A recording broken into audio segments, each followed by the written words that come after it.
Hello friends, welcome to రుచి వంటిల్లు. ఈరోజు మనం అటుకులతో వెజ్ పోహా చాలా టేస్టీగా సింపుల్గా ఎలా తయారు చేసుకోవాలో చూద్దాము. ఇంట్లో మనకి ఇడ్లీ పిండి కానీ దోశల పిండి కానీ లేనప్పుడు అటుకులతో ఈ విధంగా సింపుల్గా చేసుకోండి. టేస్ట్ చాలా బాగుంటుంది, చాలా త్వరగా అయిపోతుంది. సో లేట్ చేయకుండా వీడియోలోకి వెళ్ళిపోదాం.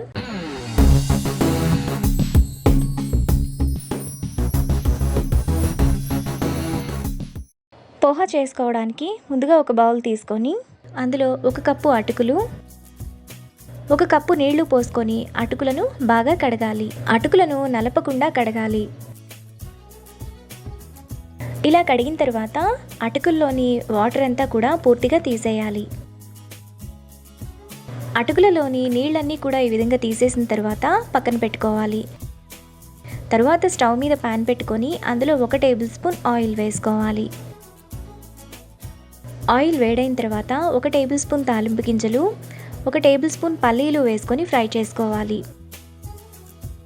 పోపు దినుసులు వేగిన తర్వాత అందులో సన్నగా తరిగిన 1 ఉల్లిపాయ, 2 పచ్చిమిరపకాయలు, కొద్దిగా కరివేపాకు, సన్నగా తరిగిన 2 బీన్స్, చిన్న చిన్న ముక్కలుగా కట్ చేసుకున్న చిన్నది క్యారెట్ 1 టేబుల్ స్పూన్ పచ్చి బఠానీ వేసుకొని ఫ్రై చేసుకోవాలి. క్యారెట్ బీన్స్ను మీడియం ఫ్లేమ్లో ఫ్రై చేసుకోవాలి.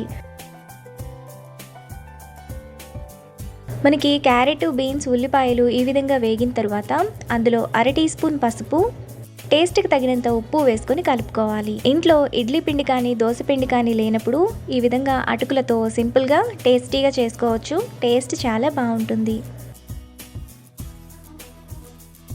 ఇలా కలుపుకున్న తర్వాత అందులో ముందుగా మనం కడిగి పెట్టుకున్న అటుకులు వేసుకొని కలుపుకోవాలి. అటుకులను తాలింపులో కలిసేలా బాగా కలుపుకోవాలి.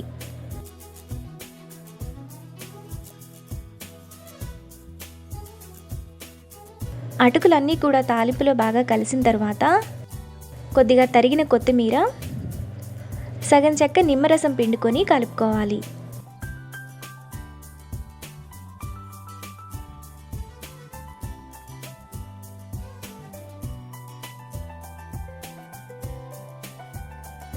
మనకి వెజ్ పోహా రెడీ అయిపోయింది.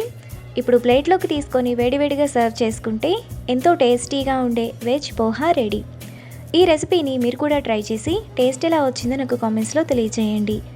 ఈ వీడియో కనుక మీకు నచ్చినట్లయితే లైక్ చేసి, షేర్ చేసి, సబ్స్క్రైబ్ చేయండి.